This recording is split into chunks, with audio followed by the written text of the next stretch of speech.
Assalamualaikum warahmatullahi wabarakatuh. Shalom, Om Swastiastu, Namo Buddhaya, dan salam kebajikan. Kami dari kelompok 20 akan mempresentasikan hasil diskusi kami mengenai program C++. Adapun program C++ yang kami angkat berjudul Mengukur Daya Arus Listrik.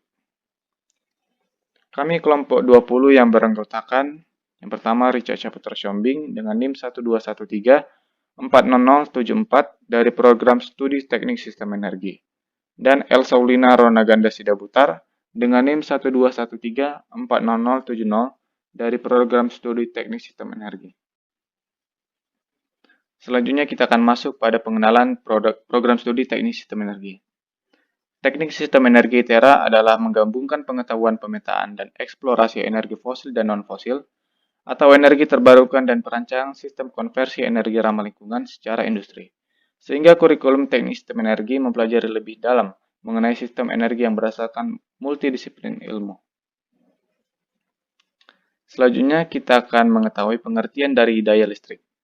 Daya listrik atau dalam bahasa Inggris disebut dengan electrical power adalah jumlah energi yang diserap atau dihasilkan dalam sebuah sirkuit atau rangkaian. Sumber energi seperti tegangan listrik akan menghasilkan daya listrik, sedangkan beban yang terhubung dengannya akan menyerap daya listrik tersebut. Dengan kata lain, daya listrik adalah tingkat konsumsi energi dalam sebuah sirkuit atau rangkaian listrik. Adapun pengertian dari watt, voltase, dan ampere. Yang pertama yaitu adalah watt. Watt adalah satuan listrik untuk menyatakan besaran daya dari besaran peralatan listrik.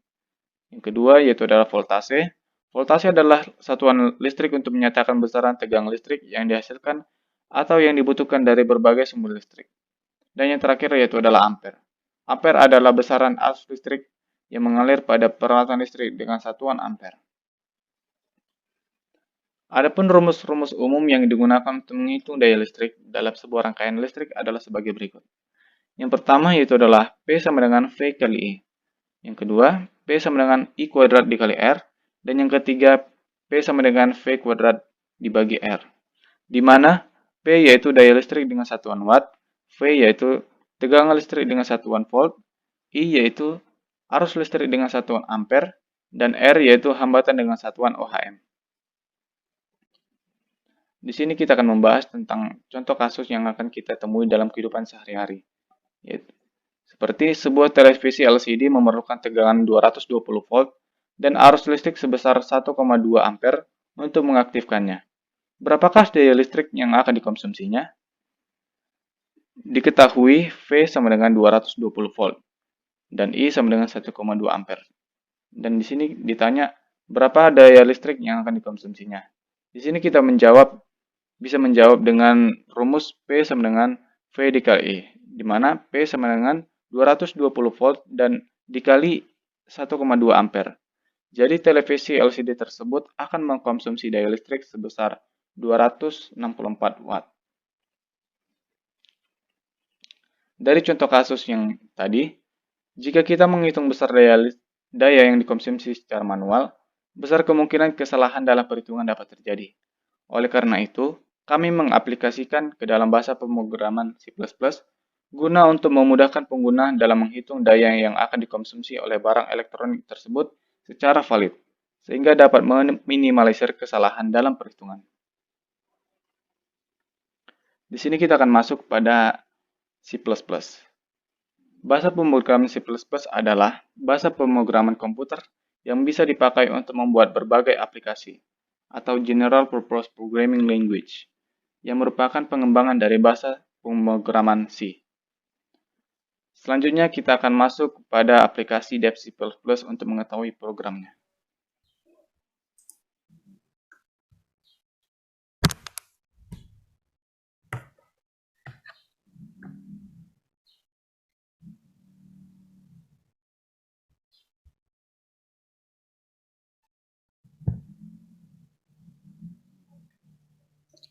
Baik, kita langsung. 1, 2, 3. Oke, kita sudah ada pada aplikasi Dev C++. Jadi ini merupakan program yang kami buat. Jadi kita akan membahas satu-satu program yang kami buat. Di baris pertama itu adalah include IOStream.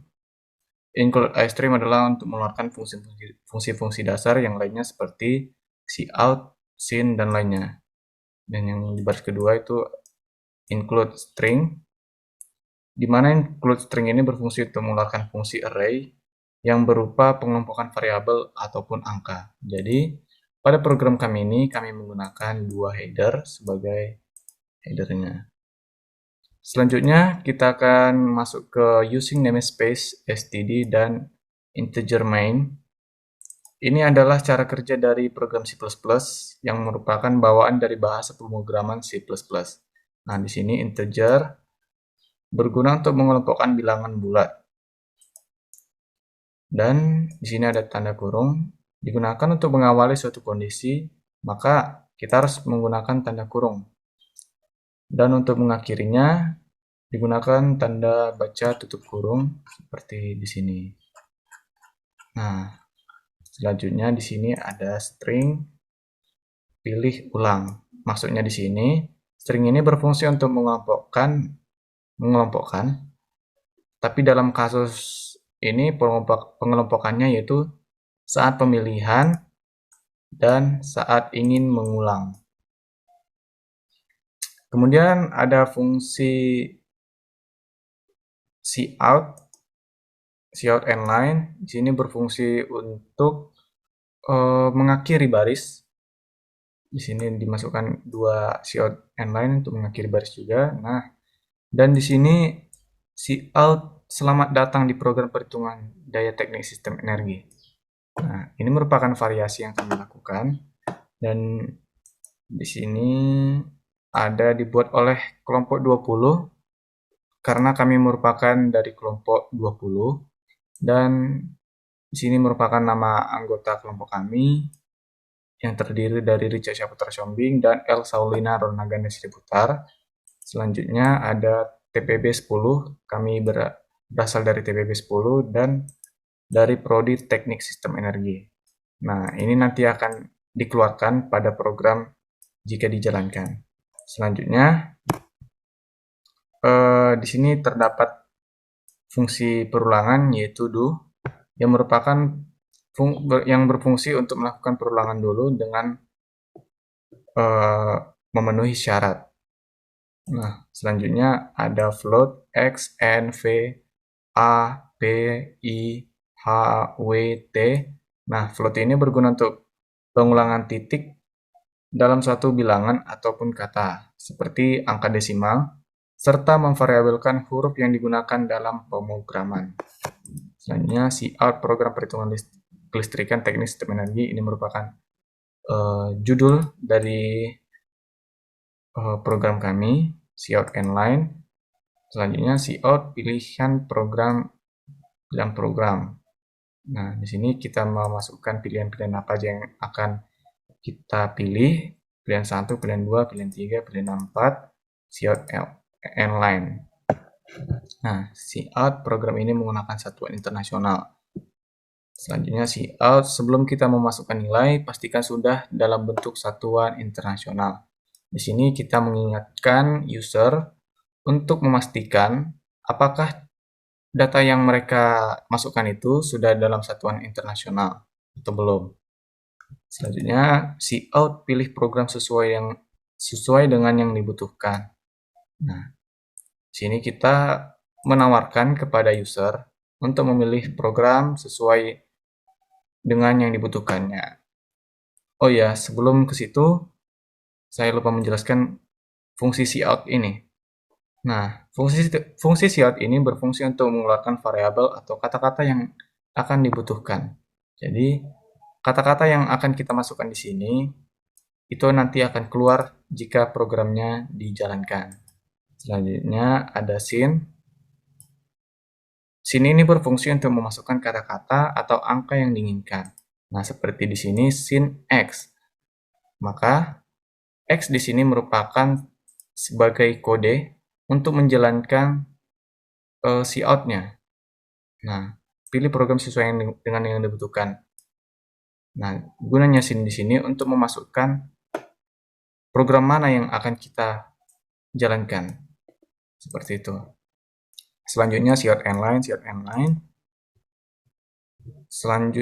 Nah, pada bagian ini masih berfungsi sebagai pengenalan program serta pemilihan program. Kemudian kita masuk ke fungsi percabangan. Dalam bagian percabangan digunakan fungsi if dan if else. Nah, if dan if else memiliki fungsi yang sama, yaitu menentukan pilihan. Pada program ini memiliki 4 percabangan, yaitu berguna untuk menghitung daya, namun dengan kondisi yang berbeda-beda. Seperti ini, percabangan yang pertama itu menghitung daya dengan tegangan arus listrik. Yang kedua, maaf ini salah. Yang kedua itu menghitung daya dengan arus listrik dan arus hambatan. Yang ketiga, menghitung daya dengan tegangan dan hambatan. Dan yang keempat, menghitung daya dengan energi listrik dan waktu. Nah, di sini kita memasukkan nilai arus listrik sin A. Selanjutnya Cout masukkan nilai hambatan. Nilai hambatan. Di sini kita akan memasukkan apa saja yang akan dihitung pada program ini. Sin H, di sini H itu hambatan. Nah, di sini P sama dengan A dikali H. Karena pada rumusnya P sama dengan V kuadrat dikali H. Begitu. Nah, di sini Cout yang dihasilkan pada percobaan kesekian I tambah 1 adalah P watt. Maksudnya di sini daya yang dihasilkan pada percobaan di sini nanti masuk fungsi array-nya I tambah 1 adalah P. P ini adalah ini, hasil dari sini adalah sekian watt. Begitu. Nah, selanjutnya for di sini merupakan kesimpulan yang sudah dikondisikan dengan program dengan cara integer. For diintegerkan merupakan pembuat kesimpulan dan merupakan berfungsi sebagai array atau pengumpulan. Begitu juga pola yang diprogramkan pada perhitungan 2, 3, dan 4. Kemudian fungsi yang terakhir digunakan adalah fungsi perulangan. Nah, kita masuk pada fungsi perulangan. Fungsi tersebut adalah do while dan while. Tadi do ada di atas dan sekarang ada di while. Nah, while di sini berfungsi untuk mengulangi proses secara keseluruhan. Pada saat fungsi while dijalankan, jika pengguna ingin mengulang program ini lagi, maka bisa dengan mengetikkan Y. Namun jika user tidak ingin menggunakan program ini lagi atau berhenti menghitung, user dapat memasukkan N. Nah, di sini kita bikin pilihan Y atau N. Di sini sin ulang. Ulang di sini merupakan string yang kita masukkan tadi di atas. Nah, jika user tidak ingin mengulang, maka akan muncul Cout terima kasih telah mencoba. Namun jika user ingin mengulang, dia akan masuk kembali pada do di sini. Dia akan kembali ke atas jika ingin mengulang. Nah, jadi dari program kami ini, kami telah menerapkan fungsi percabangan, perulangan, dan array. Dan selanjutnya kita akan merun program yang kami buat agar mengetahui fungsinya berjalan atau tidak. Nah, di sini sudah terlihat.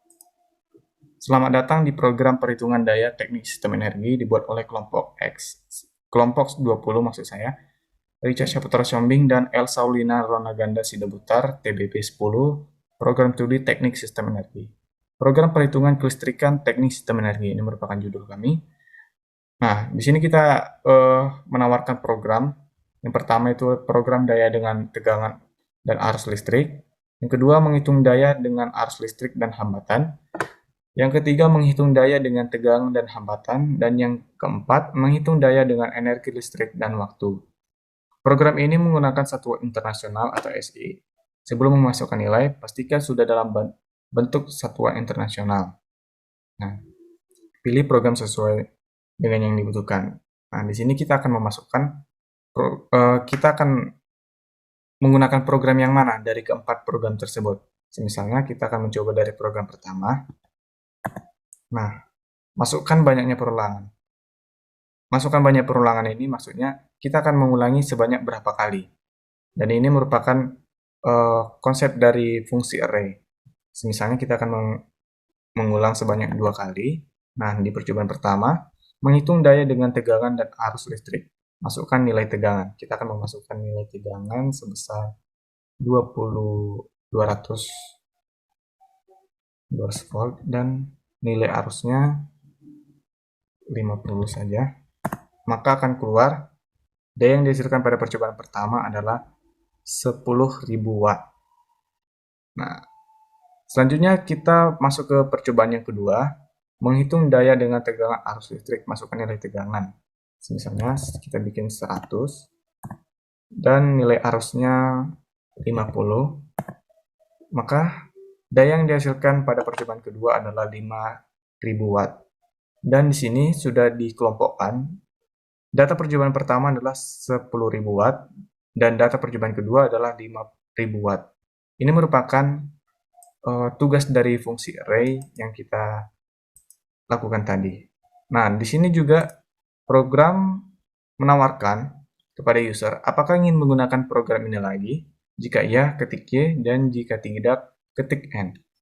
Karena kita akan mencoba program 2, 3, dan 4, maka kita akan memasukkan Y untuk mengulangi programnya. Nah, maka akan kembali ke awal tadi. Di sini kita masukkan 2. Masukkan banyak percobaan, 2 kali saja. Percobaan pertama, menghitung daya dengan arus listrik dan arus hambatan. Masukkan nilai arus listrik, misalnya 300. Masukkan nilai hambatannya, semisalnya 50 saja. Maka daya yang dihasilkan pada percobaan pertama adalah 4,5 sekian watt. Dan kita masuk pada percobaan yang kedua. Di percobaan kedua, kita akan memasukkan nilai arus sebanyak 100 dan masukkan nilai hambatannya sebanyak 20 saja. Maka daya yang dihasilkan pada percobaan kedua adalah 200.000 watt. Di sini juga sudah dikelompokkan, jadi data percobaan pertama adalah 4,5 sekian watt. Dan data percobaan kedua adalah 200.000 watt. Selanjutnya kita akan mencoba program ketiga, yaitu menghitung daya dengan tegangan dan hambatan. Kita masukkan Y. Kita masukkan 3. Masukkan banyaknya percobaan. Kita mencoba 2 kali saja. Percobaan pertama, memasukkan nilai tegangan. Tegangannya kita masukkan 200 saja. Masukkan nilai hambatannya 50. Nah, daya yang dihasilkan pada percobaan pertama adalah 800 watt. Kemudian kita ke percobaan yang kedua, yaitu menghitung daya dengan tegangan dan hambatan. Masukkan nilai tegangan. Tegangannya 1000 dan nilai hambatannya itu 200. Daya yang dihasilkan pada percobaan kedua adalah 5.000 watt. Nah, di sini juga sudah dikelompokkan. Percobaan pertama 800 watt, percobaan kedua 5.000 watt. Dan kita akan mencoba program yang terakhir, yaitu menghitung daya dengan energi listrik dan waktu. Kita masukkan Y. Selanjutnya, kita akan memasukkan program yang keempat. Masukkan banyak percobaan sebanyak 2 kali. Menghitung daya dengan energi listrik dan waktu. Masukkan nilai energi listriknya, kita masukkan sebanyak 400 saja. Masukkan nilai waktunya sebanyak 20. Daya yang dihasilkan pada percobaan pertama adalah 20 watt. Kemudian, pada percobaan kedua, kita masukkan kembali 500 watt. Dan waktunya sebanyak 50 saja. Daya yang dihasilkan pada percobaan kedua adalah 10 watt. Jadi data percobaan pertama adalah 20 watt dan data percobaan kedua adalah 10 watt. Apakah Anda ingin menggunakan program ini lagi? Jika iya, ketik iya, dan jika tidak, ketik N. Karena kita sudah menyelesaikan semua programnya dari program 1 dan program keempat, ketika user tidak ingin menghitung lagi, maka kita akan memasukkan nilai N dan akan keluar terima kasih telah mencoba. Nah, pada program kami ini kami telah membahas tentang perulangan, percabangan, dan array. Dan ketiga dari fungsi tersebut sudah kami terapkan pada program kami ini. Jadi, demikian hasil dari presentasi program kami. Jika ada kesalahan atau tutur kata yang salah atau pengertian yang salah, kami mohon maaf. Dan kami juga berterima kasih kepada Bapak yang sudah mengajari kami untuk membuat program ini. Akhir kata, saya Richard Syaputra Sombing dan El Saulina Ronaganda Sidabutar mengucapkan banyak terima kasih.